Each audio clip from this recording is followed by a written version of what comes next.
Hello friends और students, आज मैं आप लोगों को पार्टनरशिप जो चैप्टर 12 में पढ़ाया जाता है, चाहे वो बिहार बोर्ड हो या सीबीएसई हो या सीए में, उसके बारे में डिस्कस करने जा रहे हैं, उसके बारे में वीडियो बनाने जा रहे हैं। तो पार्टनरशिप का मतलब होता है साझेदारी। ये कहाँ कहाँ कवर होता है उसके बारे में पहले बात करते हैं। सबसे पहले जिसके लिए मैं वीडियो बना रहा हूँ वो है 12 बिहार बोर्ड या सीबीएसई या सीए का फाउंडेशन या फिर इंटरमीडिएट। बेसिकली ये बिहार बोर्ड में करीब आपका 40 to 45 मार्क्स का क्वेश्चन पूछा जाता है, ऑप्शनल क्वेश्चन, और आपका मतलब एक नंबरी में 1 मार्क्स क्वेश्चन से लेकर थ्योरेटिकल और प्रैक्टिकल क्वेश्चन मिला करके। सीबीएसई में भी करीब ये 30 से 35 मार्क्स का आता है, उसमें भी ऑब्जेक्टिव और सब्जेक्टिव और थ्योरी मिला करके। अदर बोर्ड में भी इंडिया में जितने सारे बोर्ड हैं जो 12 के लिए हैं, उसमें भी ये 30 से 40 मार्क्स का आता है, और सीए फाउंडेशन में ये 10 से 20 और 25 मार्क्स का आता है, और सीए इंटरमीडिएट में ये 10 मार्क्स के क्वेश्चन के लिए जाना जाता है। सबसे पहले पार्टनरशिप जो है, जो साझेदारी है, उसको हम लोग 3 भागों में पढ़ेंगे। पहला इंट्रोडक्शन ऑफ पार्टनरशिप या इंट्रोडक्शन टू पार्टनरशिप, साझेदारी का परिचय। उसके बाद दूसरा जो हम लोग टॉपिक पढ़ेंगे, उसके अंदर दूसरा जो चैप्टर पढ़ेंगे वो है रिकंस्टिट्यूशन ऑफ पार्टनरशिप। रिकंस्टिट्यूशन का मतलब होता है साझेदारी का पुनर्गठन। और तीसरा जो हम लोग पढ़ने वाले हैं वो है डिसोल्यूशन ऑफ पार्टनरशिप, साझेदारी का विघटन। हम लोग एक के बारे में पहले बात करते हैं। जो इंट्रोडक्शन ऑफ पार्टनरशिप बोले हैं उसमें बेसिक्स, जैसे पार्टनरशिप शुरू कैसे होता है, उसका डिफिनीशंस, उसके बुक्स ऑफ अकाउंट्स के बारे में हम लोग चर्चा करेंगे। रिकंस्टिट्यूशन ऑफ पार्टनरशिप में हम लोग सबसे पहले चर्चा करने वाले हैं वो है एडमिशन, दूसरा रिटायरमेंट और तीसरा death. Admission of a partner है, उसके अंदर में हम लोग बेसिक्स कुछ चीज़ों को जानेंगे, जैसे रेशियो का कैलकुलेशन। उसके बाद आपका गुडविल का ट्रीटमेंट, मतलब गुडविल का वैल्यूएशन और गुडविल का ट्रीटमेंट।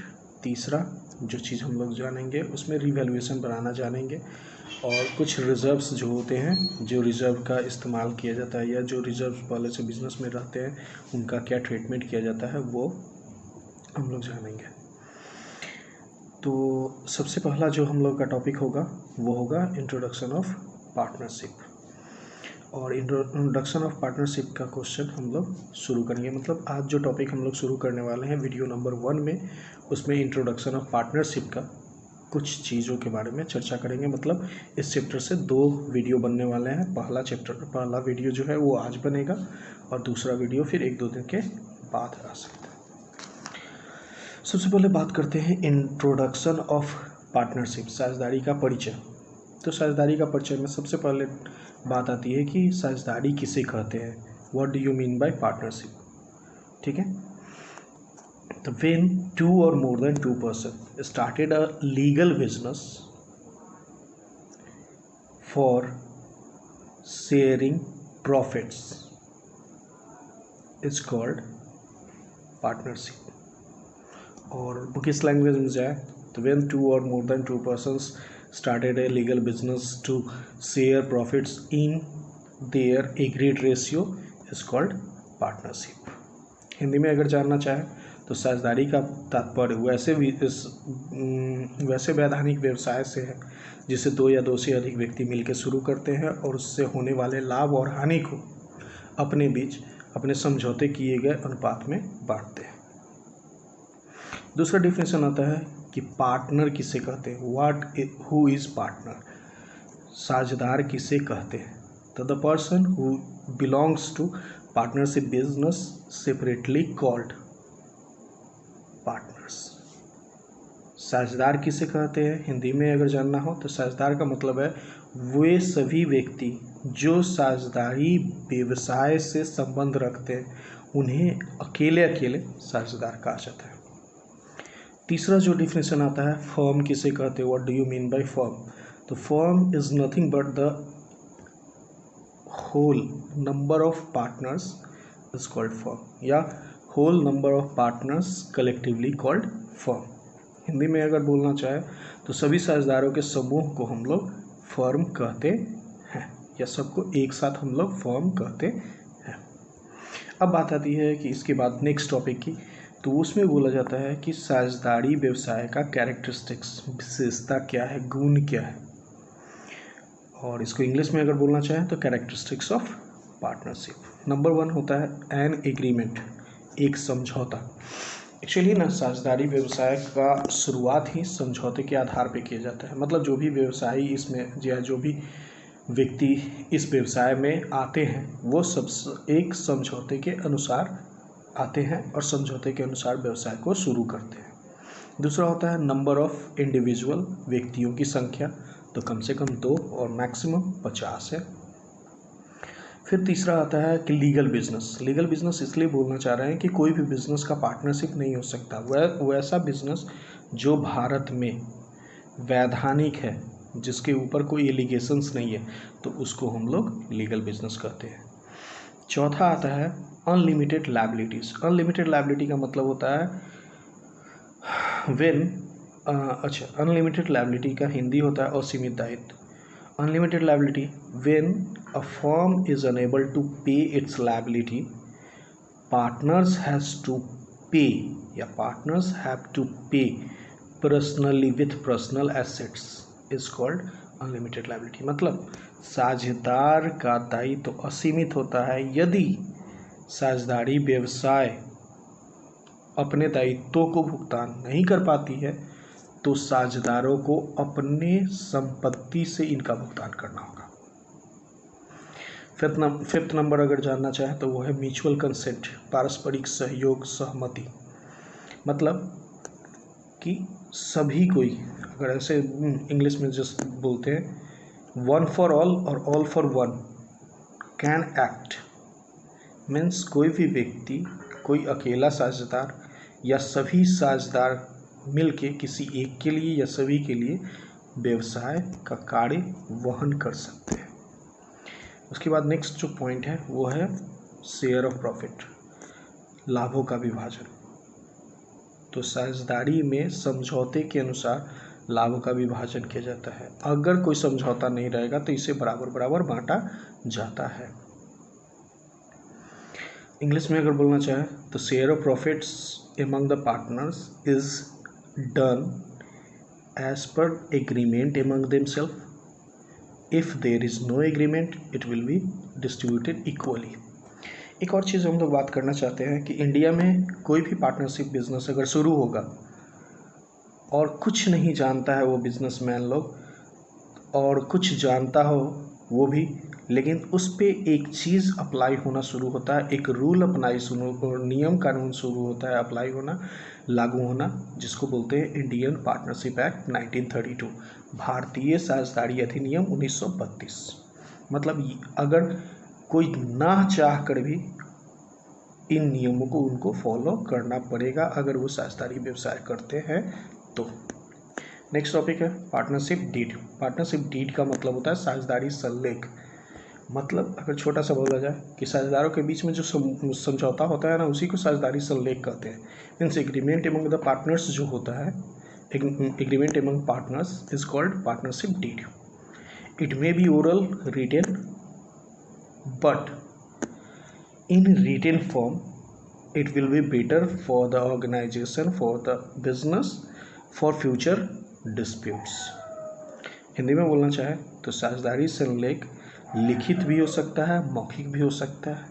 लिखित होना बहुत ज़्यादा सावधानी पूर्वक होता है, क्योंकि अगर फ्यूचर में, भविष्य में अगर कोई डिस्प्यूट होता है, डिस्प्यूट होने का मतलब है कोई दुर्व्यवहार होता है, तो उस समय साक्ष्य के रूप में इसे प्रस्तुत किया जा सकता है। अब बात करते हैं कि पार्टनरशिप डीड के अंदर होता क्या है। तो वैसे बेसिकली ये 34 नियम कानून को दिखाया जाता है। बेसिकली हम लोग 10 के आसपास डिस्कस करने वाले हैं। पहला थ्योरेटिकल, हम इसको 2 कैटेगरी में बांटे हुए हैं, एक है थ्योरेटिकल, एक है प्रैक्टिकल।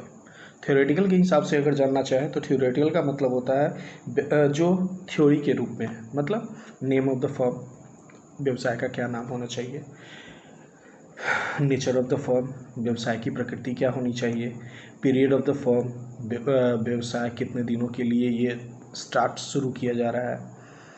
उसके बाद है name and address of the firm, व्यवसाय की पता, व्यवसाय का पता या व्यवसाय किस स्थान से व्यवसाय को करेगा। फोर्थ नंबर में name and address of partners, साझेदारों का नाम और उनका पता। प्रैक्टिकल अप्रोच में चलते हैं, जो मेनली हम लोगों को इस चैप्टर में इसलिए पढ़ाया जाता है ताकि पीएल अप्रोप्रिएशन एक जो टॉपिक आगे आने वाला है उसको अच्छा से समझा जा सके या पढ़ा जा सके या बनाया जा सके। तो उसमें सबसे पहला आता है इंटरेस्ट ऑन कैपिटल, पूंजी पर ब्याज। सीधा सा बात इसके लिए बोला जाता है कि अगर साझेदारी संलेख में, पार्टनरशिप डीड में इंटरेस्ट ऑन कैपिटल प्रोवाइड करने के लिए, इंटरेस्ट ऑन कैपिटल देने के लिए, पूंजी पर ब्याज देने के लिए कहा गया हो तभी दिया जाएगा साझेदारों को, अदरवाइज नहीं दिया जाएगा। और अगर दिया जाता है तो उसके लिए फर्म को या बिजनेस को प्रॉफिट होना जरूरी है।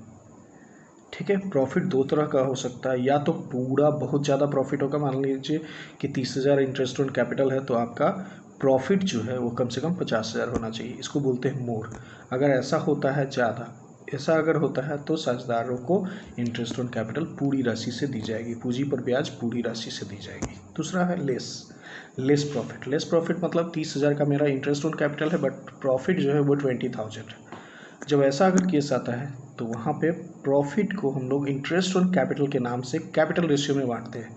कैपिटल रेशियो मतलब मान लीजिए कि अगर एक का 2 लाख है और दूसरे का 1 लाख है कैपिटल, तो दोनों का रेशियो हो जाएगा 2:1, तो 30,000 को 2/3 इंटू 30,000 और 1/3 इंटू 30,000, इस तरह से बांट के हम लोग इंटरेस्ट ऑन कैपिटल में दिखाएंगे। अगर मान लीजिए कि लॉस हो गया तो इंटरेस्ट ऑन कैपिटल उस साल नहीं देंगे, लेकिन अगर क्वेश्चन में बोल देता है इन तीनों रूल के अलावा कोई भी चीज़, तो हम लोग उस चीज़ को मानेंगे।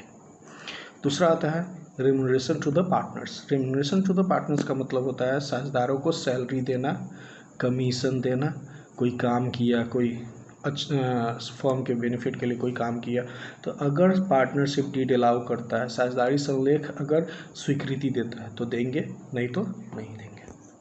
तीसरा आता है इंटरेस्ट ऑन लोन और advance by the partners to the firm. मतलब अगर कोई साझेदार फर्म को अग्रिम या फिर कर्ज देता है तो उस पर जो ब्याज है वो देने का बात। तो अगर पार्टनरशिप डीड में कोई रेट मेंशन है, इंटरेस्ट रेट मेंशन है, तो उस इंटरेस्ट रेट के आधार पे देंगे। अगर नहीं दिया हुआ है तो 6% कम से कम दिया जाएगा वार्षिक रूप से। फिर उसके बाद बात आती है इंटरेस्ट ऑन ड्राइंग्स। तो इंटरेस्ट ऑन ड्राइंग्स, आहरण पर ब्याज। आहरण किसे कहते हैं? तो कोई भी व्यक्ति अगर व्यवसाय से, अपने व्यवसाय से पर्सनल खर्चा के लिए, व्यक्तिगत खर्चा के लिए कोई पैसा निकालता है, कोई माल निकालता है, कोई सामान निकालता है, कोई संपत्ति निकालता है, तो उसको आहरण कहते हैं। उस आहरण पे ब्याज देना होता है, व्यवसाय को ब्याज देना होता है वो साझेदार के द्वारा।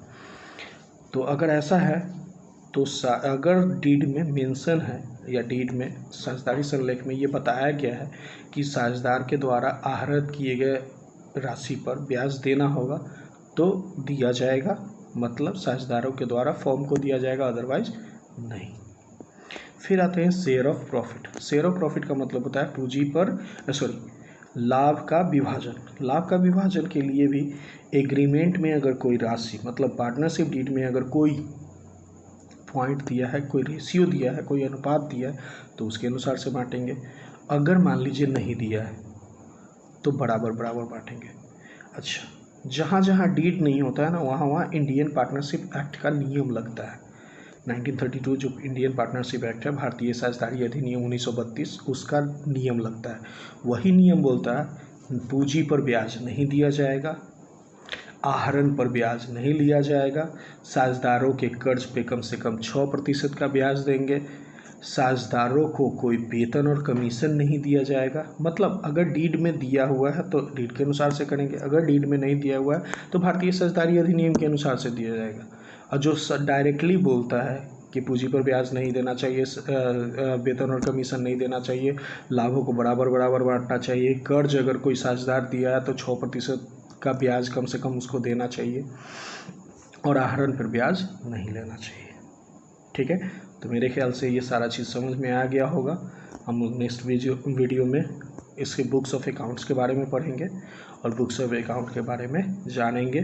थ्योरेटिकली मैं वीडियो बना के बताऊंगा और फिर जितना टॉपिक है उस पर एक एक प्रैक्टिकल करके समझा करके मैं वीडियो बना के भेजूँगा। ठीक है, बाय।